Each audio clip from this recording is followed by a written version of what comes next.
Any items on 5A? Yeah.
Sometimes it doesn't know who I am. Like, same face, hasn't changed.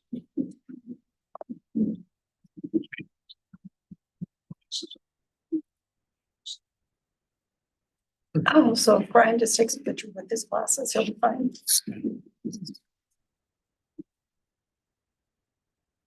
Was it like that at first, or was there a time it didn't accept you with glasses on? It's always like you have glasses? Yeah, I've had my glasses. Okay. Doesn't accept you all the time without them.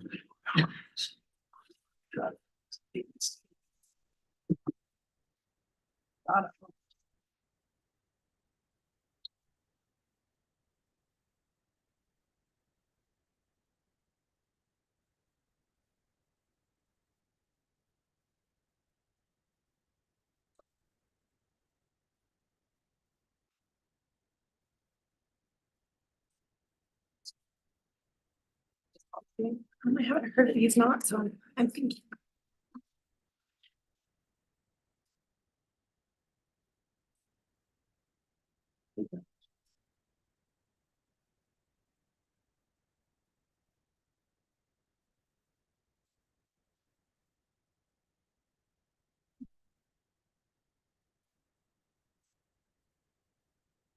Okay, we'd like to welcome everyone and call to order the study meeting of the West Valley City Council. It is June 11th, 2024. And we're beginning our meeting at 4:30 p.m. in the multi-purpose room of West Valley City Hall.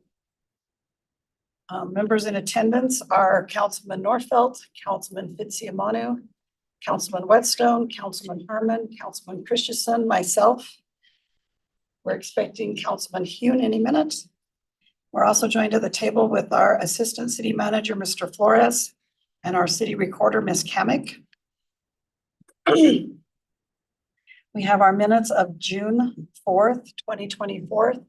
Turn those to the council for discussion or a motion. To approve those minutes. Thank you. We have a motion and a second. All in favor, please say aye. Aye. Aye. I'll stand approved. We'll now go to our first public hearing, which is scheduled for the 18th of June. It's just next week, isn't it? Turn the time to Mr. Flores to talk about the personnel compensation. Yes, so we now have to, if there are pay increases tied to the approval of the annual budget, we now have to, by state law, hold a public hearing for the public to comment on that. When there's specific positions that are receiving an increase as part of that budget. So that's the purpose of the public hearing next week. With that, I wanted to explain a little bit of a different way that we've moved ahead with our pay increases than what I previously explained 3-4 months ago. So what we did is the amount of money that you as council approved in the tentative budget, the amount that was allotted for police and fire, that all stayed the same. We didn't do anything different there. However, the amount of money that was approved for the, what we call the public group, the rest of the employees, um, EFO gave us a little bit of a different direction. And, so what he asked is for us to do more of a position-based market survey. And so we've got a lot of market data that, we have access to. And we marketed, HR marketed, the positions as best as we could with the data we had in the short amount of time we had. And it was a big ask, and they did an excellent job in putting something together.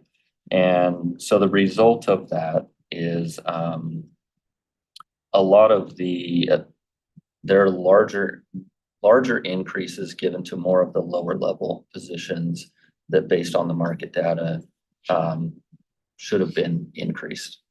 And so the whole approach is to tie our pay increases more towards the market rather than just a regular annual increase or a cost of living increase. And that's kind of a new compensation philosophy we're going to work towards. This is kind of just one step in that. Again, we had a limited amount of time. Down the road, we would like to, or we plan to, and we will bring in an outside company to do a full market analysis of all of our positions. And that can take months and months to do. It's a pretty big project, but that is something we would like to do probably within the next year. And so anything that was possibly missed or a different adjustment should be made. We plan to do that when we're able to do this full analysis. So like I said, larger increases were given to the lower level positions, which we're excited about. It'll help us with employee morale, it'll help us with retention, it'll help us with recruitment for those positions that we sometimes have a more difficult time with. However, in the end, at minimum, all positions will get at least a 3% increase. So I just want to make you aware of that. It's a new direction we were given and a change that we made with the amount of money that was approved by you. Any questions for me? Say those levels received a larger increase. Are you talking percentage? Yes, percentage. Yep.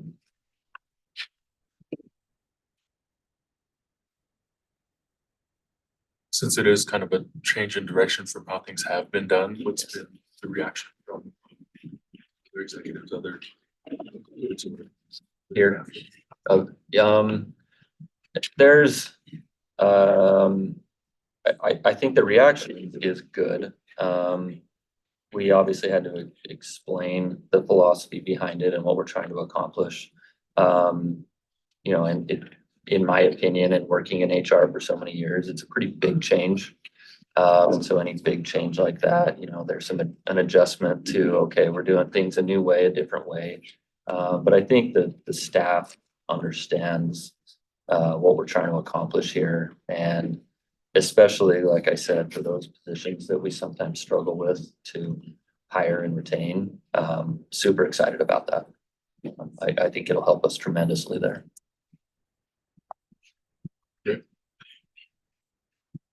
Are we going to receive more detail on this?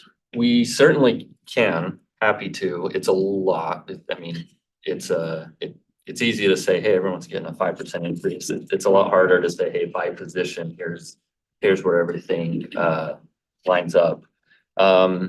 So there's still a couple things for fine tuning, but we could definitely put something together to show you where every position ended up with a new pay scale or something similar.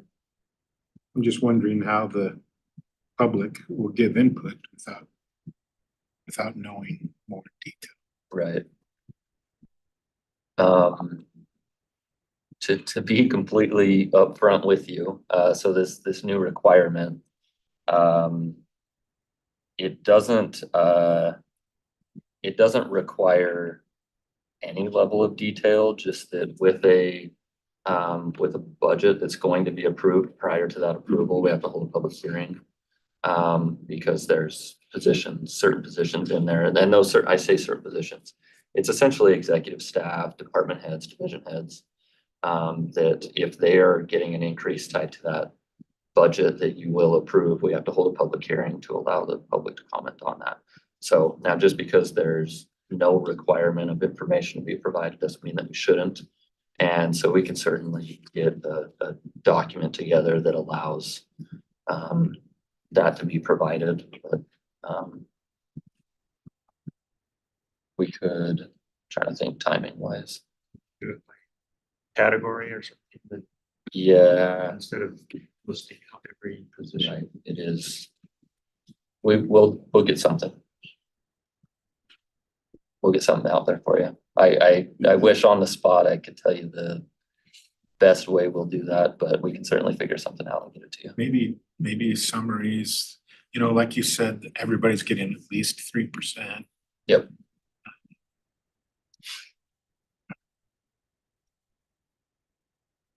We can figure something out, You're right. It's hard to have public comment on Nothing. without any information. right?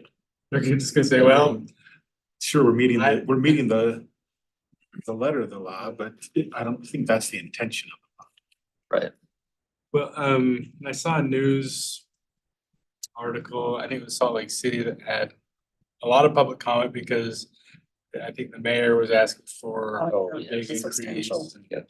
So, which makes sense that you would have public comment if that Yep. information came out, but if we don't have any information, it's hard to have people comment about. Right. Yeah. anything intelligently. Well, there were specific numbers on that one, so. So this requirement will, because staff gets raises every year that are tied to a budget, because we can't pay for it unless we put it in the budget, correct? Right. So we'll do this every year? Yes, unless we run into a year where we're not giving pay increases. Okay.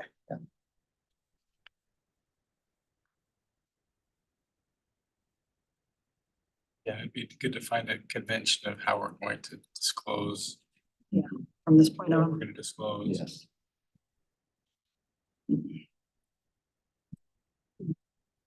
Is there a certain time period we need to have it done by? Prior to the approval of the budget. Which would be August? However, we felt like we wanted to get this started sooner, given that those pay increases go into effect in July. Yeah. So technically, yes, we don't have to until August, but Okay, I was just wondering if getting all that information is gonna take longer than just between now and, I think Thursday? we can do it. okay. Yeah. We could always postpone it a week if we needed to. Okay. Any other questions on this item? Okay, we'll move on to application ZT 5/2024. And we'll turn the time over to Mr. Pastrick. Talk about sign ordinance to allow for monument signs. Oh, yeah, we didn't. We'll go back to that after this. We have plenty of time. I don't know why I skipped it.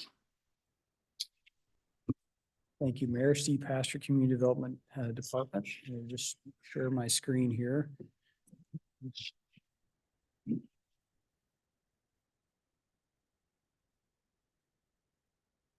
So we're proposing a change to our sign code, and this would affect two situations. So the first is in the RMH zone, which is the zone we have for mobile home parks. It would allow monument signs for mobile home parks. And then the second would be in other residential zones where you have a residential development that has at least 20 units and there's at least 2 units in the building. And I'll show some examples and why we're proposing this. So what really prompted this was we had the Town and Country Mobile Home Park on Redwood Roads on the east side at about 3700 South approximately. They had a pole sign years ago, took it down and didn't have a sign for some time, then came in and said, we'd like to get a monument sign. And lo and behold, our sign code actually doesn't allow for a monument sign in the RMH zone. And as we looked into it, and I'll show some examples. So this is looking at the front of the Town and Country Mobile Home Park. So here's Project Meadowbrook on 13th West that has 2 monument signs. A couple more on 13th West where they have monument signs. These are all within the RMH zone, by the way. Couple more on 13th. This one is on Redwood Road. On the left, the one on the right is on, this one is, let's see, 30 or 2700 West. And then we have 2 more examples here. So Windsor is on 3200 West, and then West Crest is on 31st South. So point being is that if you look at pretty much all the larger mobile home parks in the city already have a monument sign that was built under a prior code that did allow them. In fact, most, if not all, these mobile home parks are built either before the city was incorporated or shortly after. So the first change would just allow, if you have a mobile home park in the RMH zone, which we don't have any vacant RMH property, these are all pretty much done. It would just allow them to have a monument sign, which again, the majority of them already do. And the second change deals with some apartment developments that were built under a zone other than the RM zone. So the majority of our apartment developments are built in the RM zone, but again, going back to the county days, they allowed apartments in some cases under other zones. So these are examples of apartment developments that have monument signs but aren't in the RM zone.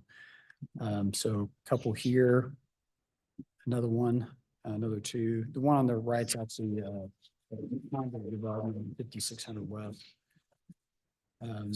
Couple more, and I think we got one more here that shows a few more. So again, this is just saying if you have an apartment development that's not in the RM zone, that can have a monument sign similar to what these other developments do that are not in the RM zone. And again, just from our perspective, we feel like where most of these already do have one, given that they were built either a really long time ago under the county's jurisdiction or at a time when the code would allow for that. That would just be consistent. But also it helps us with whenever someone wants to make a modification to a sign, it's okay, well, what standards do we use if it's not technically allowed, but they already have one. So it's really, we see this as more of a cleanup item, but to summarize, if I go back to the text here. So the first is allowing monument signs for mobile home parks that are in the RMH zone, which is specific for mobile home parks. And then also for essentially a residential development, we've got 20 units at least, and there's multiple units in a building. So again, it'd be like condos, apartments, where they could have a monument sign. Any questions from the council? You think of any compelling reason why once this was incorporated, that they had banned this, which it was permitted under the county? Good question. So as I went back and looked at it, it's clear from our first sign code was adopted in 86. And at that time, these would have been allowed in both scenarios. There's been many changes to the code over the years. And so I couldn't find exactly when they stopped being allowed. It's possible just in the revisions, the thought was, well, we only do apartments now in the RM zone, so we won't worry about it in these other zones. The issue is we do have existing projects in some of those zones. I think that's maybe it may have just been overlooked in the past. Thanks. So on your 9 of 11, the sign is kind of incorporated as part of the fence. So there's a lot of neighborhood signs that are like that go into Meadow Breeze or different subdivisions. Do we need to worry about those being a type of a monument sign? So look at that. You're saying that it's the paragraph before this No, one. no, the picture on 10, I mean, on 9. Page 9 of the Oh, PowerPoint. Page 9 of your photos. Reunion Woods. Middle Breeze, Yeah. Stonegate. Yeah, so I'll look at that.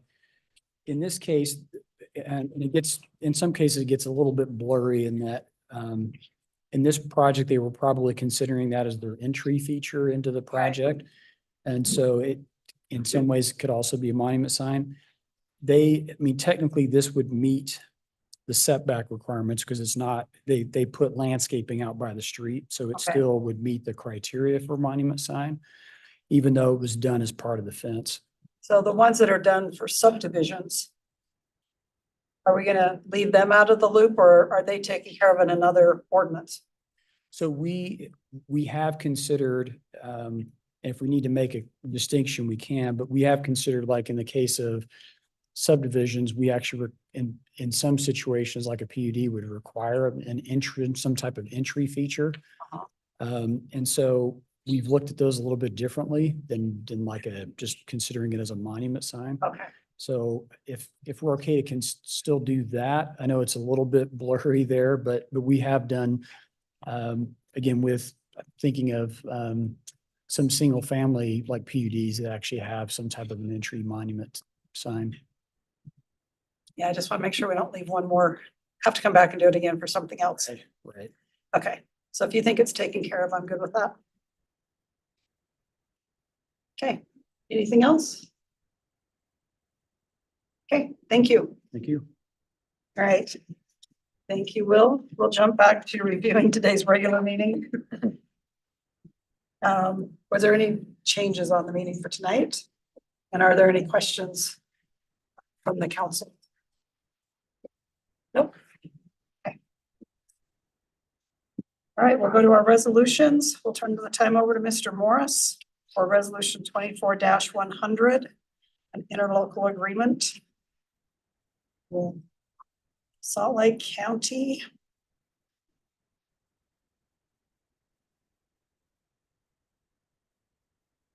Good afternoon, Lane Morris, Community Preservation Department Director.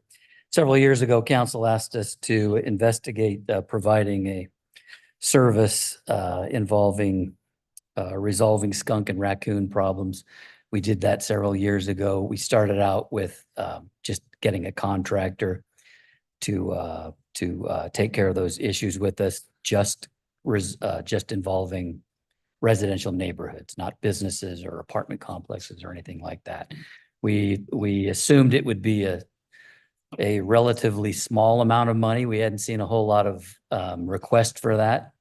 And so there was no funding provided for that. First year, I think we managed to come up with that out of departmental funds, but it has grown exponentially since then. This year, we have spent $29,000 to date on that, and we still have the rest of spring to get through. So, and a lot of traps out there. So we'll probably go around $40,000 for that. Salt Lake County has a service that they've offered to other cities in the valley where they have a couple of personnel, and that's all they do is deal with skunks and raccoons. And our share of that funding would be $23,000, I think $865, which is a considerable savings.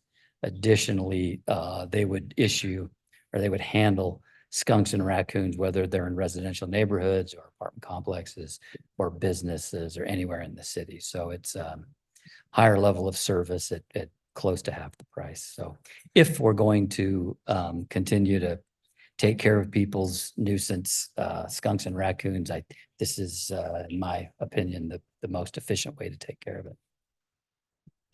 Okay, to the council for questions. Sounds like it's providing additional service at a lower cost. It's we've never advertised it anyway, but it has continued to grow exponentially. So now we'll advertise it since there's a ceiling on it. There's no ceiling on the price, or there is a ceiling on the price. So we'll advertise that, refer people over starting in July, and if it continues to go crazy, the cost might go up next year. We're all the cities involved are just putting in their fair share, kind of on the same model that we use to fund VEC. And so, it all gets spread out depending on your size, population of skunks and raccoons. But either way, I think it'll be considerable savings over going the private contractor route. Once you get rid of all the skunks and raccoons, the calls about deer are gonna go back up, right? Yeah, and we'll start on the voles and maybe get down to cockroaches. Okay, any other questions? Okay, thank you. Our consent agenda, we have 2 reappointments to the Planning Commission and acceptance of 2 stormwater drain easements. Any concerns on these 4 items? Nope. Okay, we'll move on to communication. Any questions on the calendar? The parade, anybody have any questions on what time you're supposed to be where? 30th City Park. Yes. I'm just gonna make sure, yes. Unless you want to help decorate the Clean and Beautiful float, then 9 o'clock. Okay, no other questions there. Potential future agenda items, I have one. okay? Oops. We had this Stop the Red initiative. It's sort Stop of on red, yeah. Stop on Red. I'm just curious if we could at some point have, if there's data on it, how is it successful?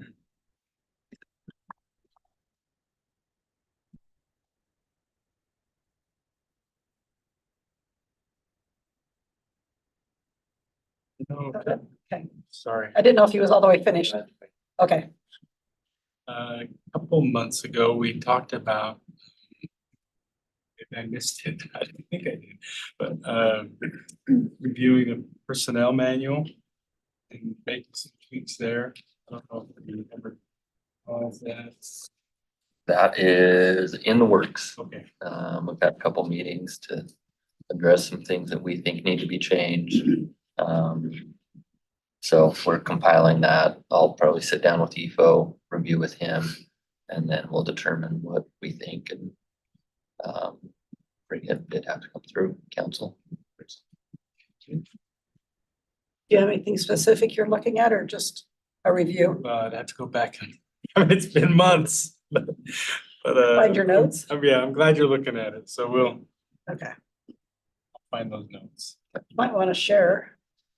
Yeah, if you So come that- across it sooner, Oh, send it yeah. over Yeah. and we can include that in what we're looking at. I'll get back into those. Okay.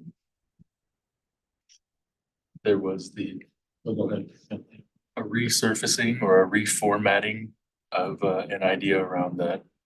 What is it? The torch, the cauldron? Oh, yeah, Is there any appetite around looking at that again? so I sent you all the info or all the email.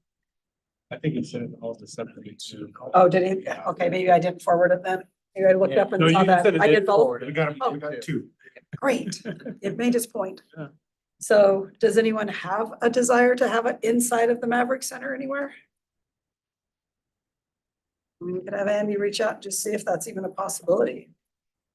Possibly. Think he could do it with just 1 phone call? Find out.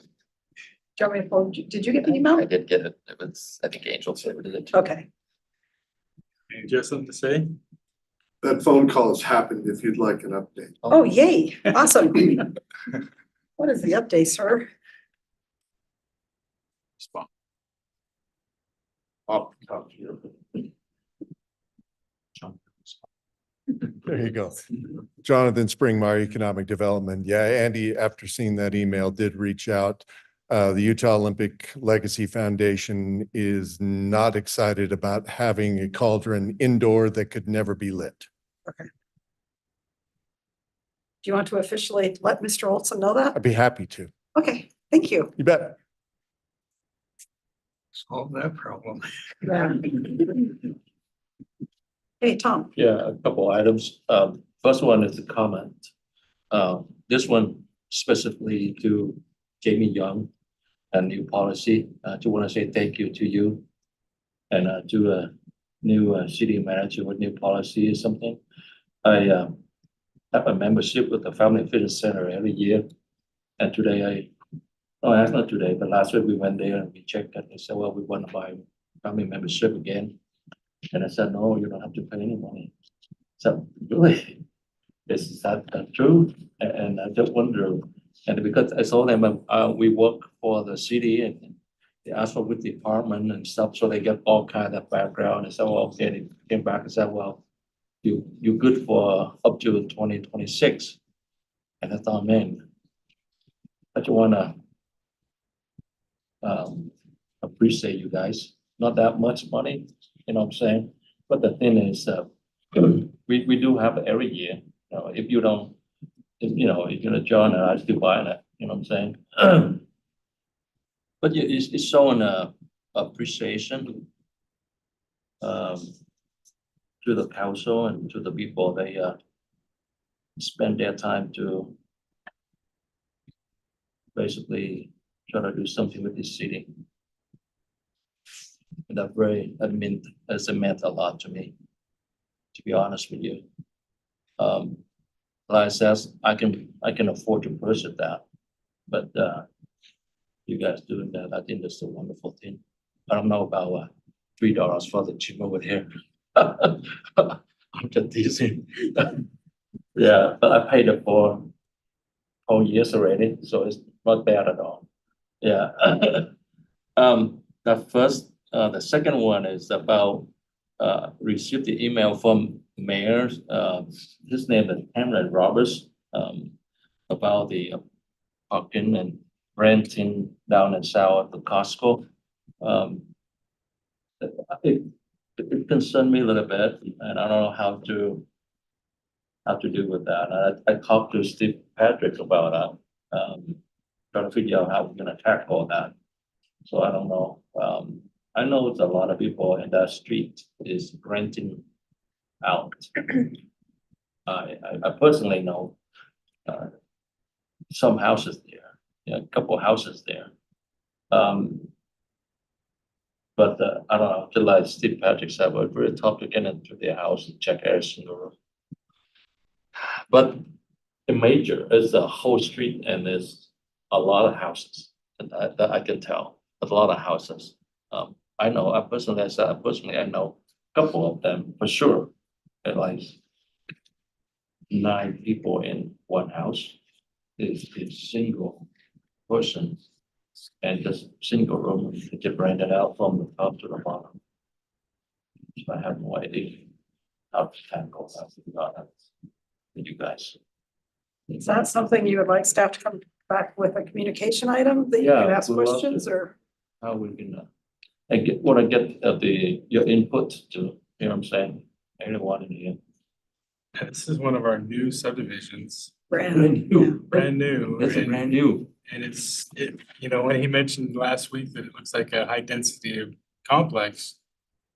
If you weren't looking at the houses behind, Yeah. you'd think you lived in an apartment complex, because Yeah. a lot of cars.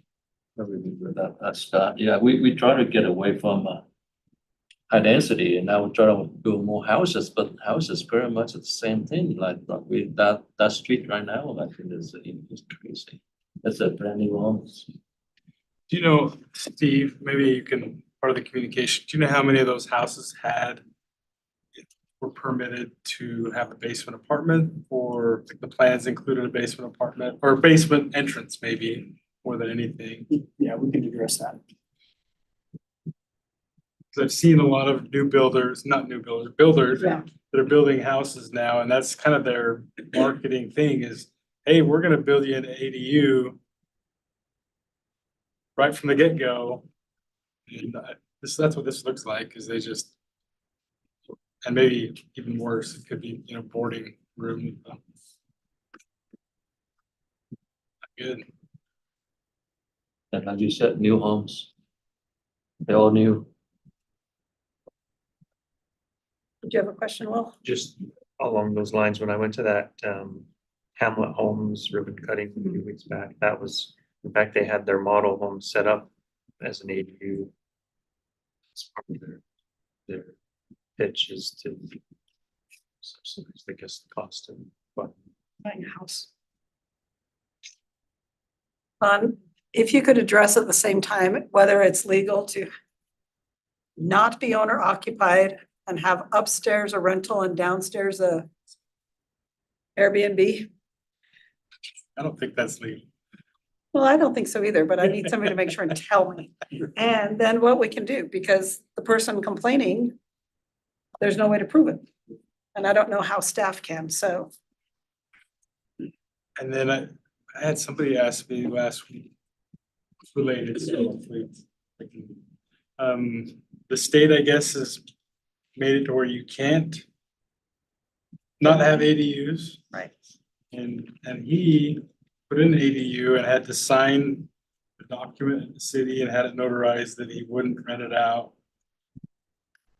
And now, do we still, is that document in force, or is he's renting it to his daughter? Not really renting it. His daughter's moved into it. He still lives there. He Yeah. lives upstairs. His daughter lives down below.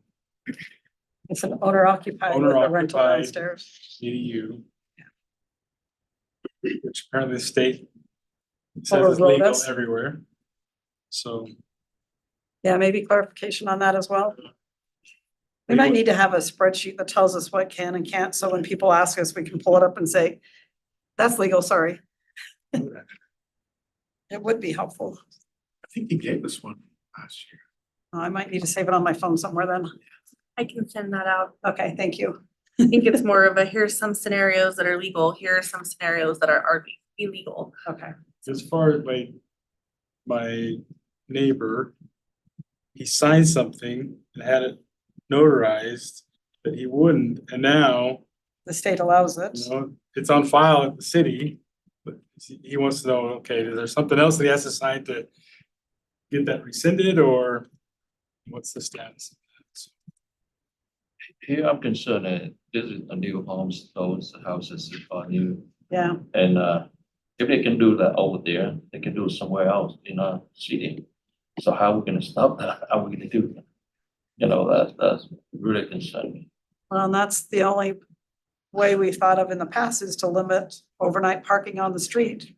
Because there's nowhere for the cars, there's nowhere for the person to live there. It's self-limiting if you Yeah. have that.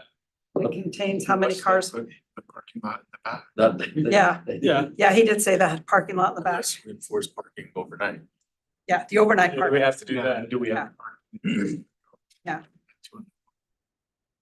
Couple houses, they build a parking in the back Yeah, and the how they can rent it before, so they park on the back.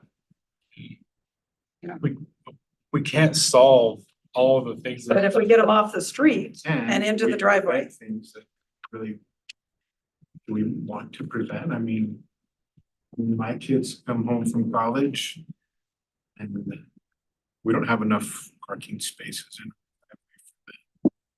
We want to make that not allowed, or they have to park. I don't know. At the church and walk around. No, church Yeah. doesn't allow them to park. That's just it. They'll park in a business or wherever and then walk. And what is that burden on the other people around them? Yeah, so what are the Yeah. unintended consequences of solving one problem by saying you can't do something different? It's like my barber told me, time when we were working on 3100 and getting parking from in front of the trailer park there. Yeah, I said, well, you solved that. They can't park on 31. He said, I know, they park at my parking lot. Parking lot, no. So,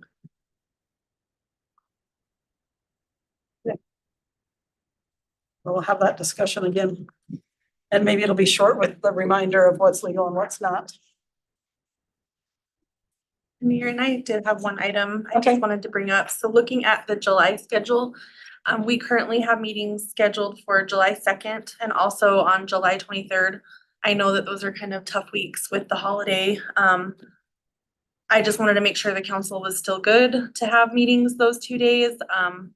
Because if not, I can schedule things around them. I just kind of wanted to know in advance so I can schedule stuff. I know that a lot of people just go out of town around those times, so I just wanted to check in and see how you all felt about that. Do people know their schedules yet to know if you're even gonna be on town on those two, if we'll have a quorum? Yeah, July 2nd and then July 23rd. We currently have those scheduled. But just for scheduling purposes, I just wanted to make sure that, Somebody's gonna be here. or if It's we want to not just cancel me and it. you. Yeah. Or if we want to cancel it, I can adjust things. Move things around. Yeah. Okay.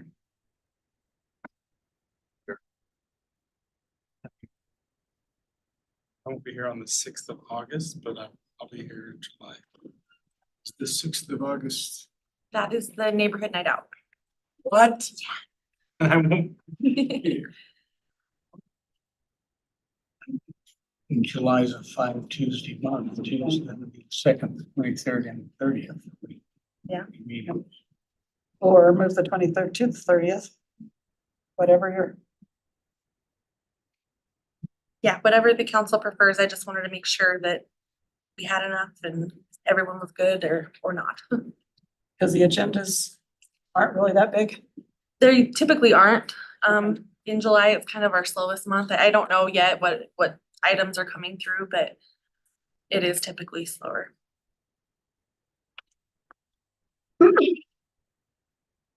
We talked maybe a year ago about reducing our meeting schedule to like 2 or 3 times a month. Seems like we're almost done with this agenda. We could. I know you guys have put me over. My guess was 4:55. We could put 2 together Chatty. and have it half as often. I've tabled it until our new city manager was settled in. Okay. He settled in. Never gonna be settled there. We're more comfortable with him now that he's here. Yeah. So What is the feeling of the council? With 2 meetings a month? That last more than a half hour? One of the points that had come up in previous discussions was the balance between business and operations and opportunities for public comment. Whether or not that would be seen as limiting if we did cut down our meeting. I don't know that we've had a fair shakeout of to assess that given the recent topics that have filled our chambers here recently. Well, and I think the concern before was we just didn't have anything, so we would just cancel one. It wasn't a schedule. I think if it was scheduled 1st and 3rd or 2nd and 4th, people would get on that schedule. But just the random canceling because we had no business, that one was, I think, very, I remember that now. yeah. I think that was the difference. I was gonna be here. Should be here, but Yeah, so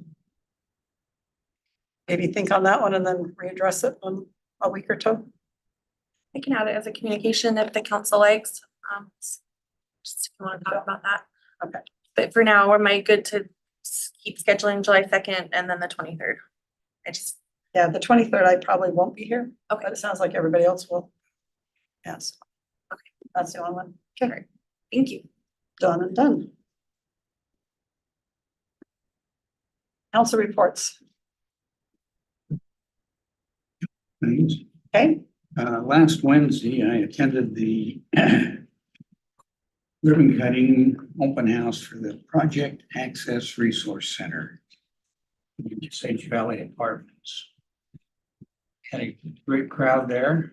Most of them, as I listened to the crowd, were residents of the apartments, which is why they were there, is to serve them. So, but we had our COP officers there too, and they mentioned that when they left, go down to that at 5:30, there were food trucks over here at Fairborn.